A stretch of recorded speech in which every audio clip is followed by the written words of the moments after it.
বাবু আপনি যান, আমি হাত মুখ দিয়ে আসছি। যান। ছোট বাবা, আপনি রাস্তায় চড় খেয়েছেন?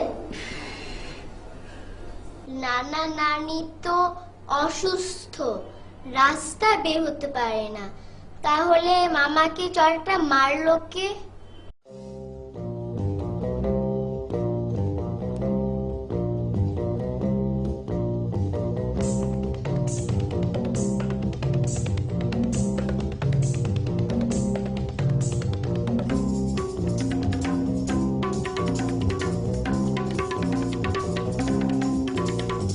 আসসালামু আলাইকুম। গরু নিয়ে কোথায় যাচ্ছেন? পীর বাবার দরবারে যাইতাছি সাকিব ভাই।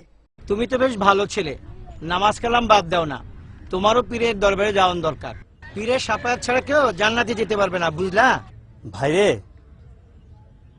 এই দুনিয়ায় সবচেয়ে বড় পীর হচ্ছে আমার বাপ মা।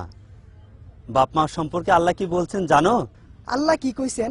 আল্লাহ বলছেন, তোমাদের পিতামাতা উভয়ই অথবা যে কোনো একজন বৃদ্ধ অবস্থায় যদি তোমাদের মাঝে উপস্থিত থাকে, তাহলে তোমরা তাদের সামনে শব্দ পর্যন্ত করবে না। ফেরেশতা জিবরাইল আলাইহিস সালাম একদিন দোয়া করেছিলেন, যারা পিতামাতার খেদমত করে জান্নাত লাভ করতে পারল না, তারা ধ্বংস হোক। রাসূল সাল্লাল্লাহু আলাইহি ওয়াসাল্লাম বলেছিলেন, আমিন। জিবরাইল আলাইহিস সালাম আরো দোয়া করেছিলেন, রমজান মাস পেয়েও যারা জীবনের গুনাহ খাতা মাফ করাতে পারেনি, তারাও ধ্বংস হোক। রাসূল সাল্লাল্লাহু আলাইহি ওয়াসাল্লাম বলেছিলেন, আমিন। যাই, বাড়িতে আব্বা অসুস্থ, তার খেদমত করি।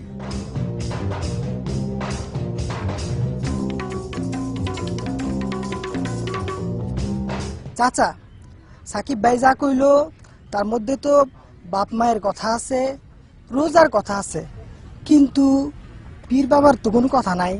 আমারও তো অনেক খটকা লাগছে।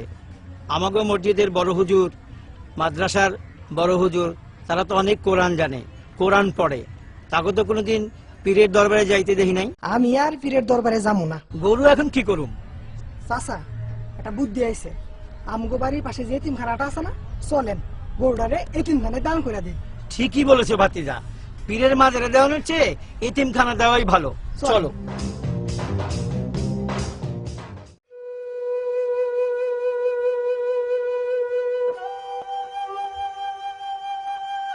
একটু পানি খান বাবা।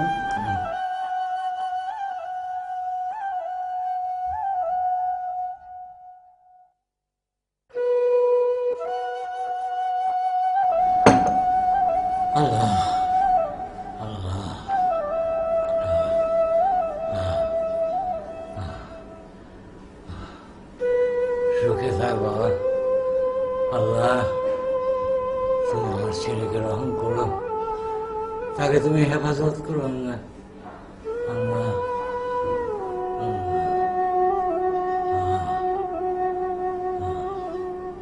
ঘুম আসতে চেষ্টা করেন বাবা।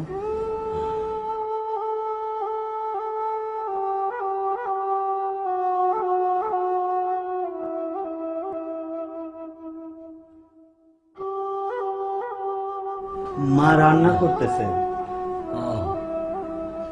আচ্ছা।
আল্লাহ তাআলা বলেন, সেদিন মানুষ তার ভাই থেকে তার মা বাপ ও স্ত্রী পুত্র পরিজন থেকে পলায়ন করবে।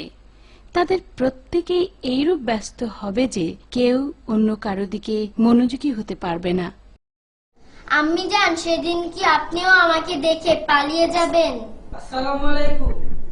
ওয়ালাইকুম সালাম। খালাম্মা, আমি কি ভিতরে আসবো? আয়।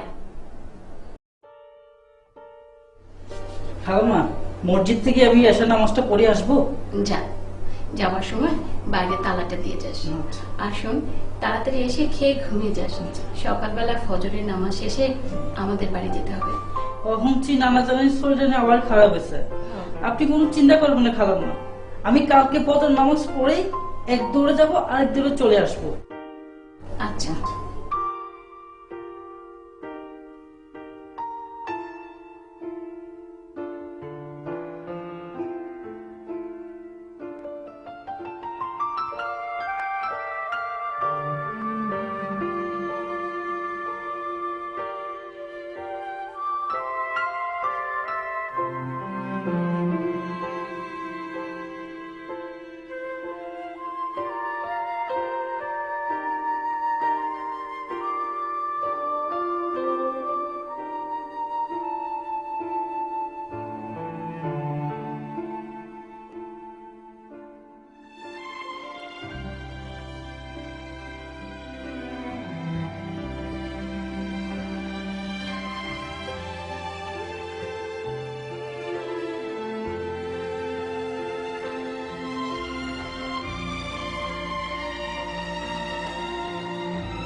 আসসালামু আলাইকুম মামা। ওয়ালাইকুম আসসালাম। কোথায় যাচ্ছ তুমি? আপনার বাড়িতে যাচ্ছি মামা। ও আচ্ছা, শুনছি নানা জানেন নাকি অসুখ, খালমা পাঠালে দেখে আসতে। ঠিক আছে, তুমি যাও, আমি অফিসের কাজ সেরে আসতেছি। আচ্ছা ঠিক আছে, আসসালামু আলাইকুম।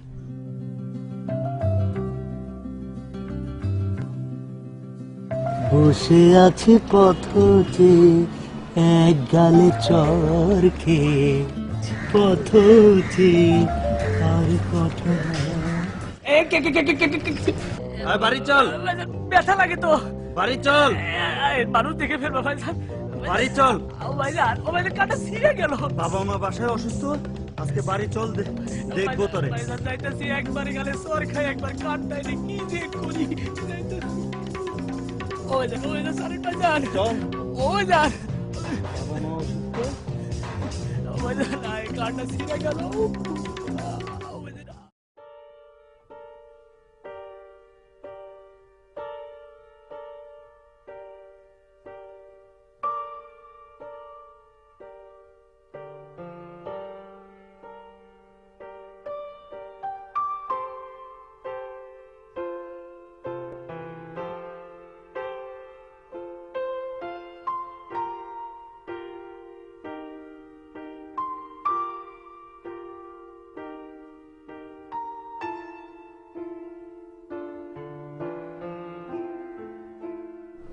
আচ্ছা,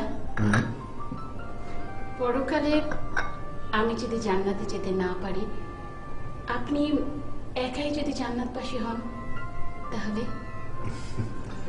তাহলে আমাকে একজন জান্নাতি স্ত্রী দেওয়া হবে। তাই? আর আমি যদি জান্নাতে যেতে না পারি, তুমি যদি একাই জান্নাতবাসী হও, তাহলে তাহলে কি? তাহলে তোমাকেও একজন জান্নাতি স্বামী দেওয়া হবে। আর যদি আমরা দুজনেই জান্নাতবাসী হই, তাহলে আমরা দুজনেই স্বামী স্ত্রী হিসাবে জান্নাতে বসবাস করব। অনন্তকাল? হ্যাঁ, অনন্তকাল। আমিন।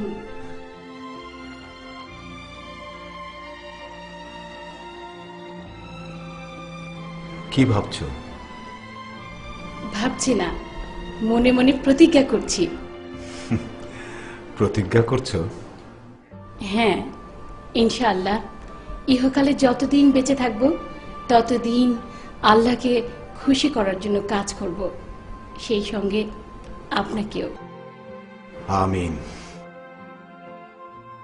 আম্মু, আমার ক্ষুধা লেগেছে। ও ঠিক আছে বাবা, চলো।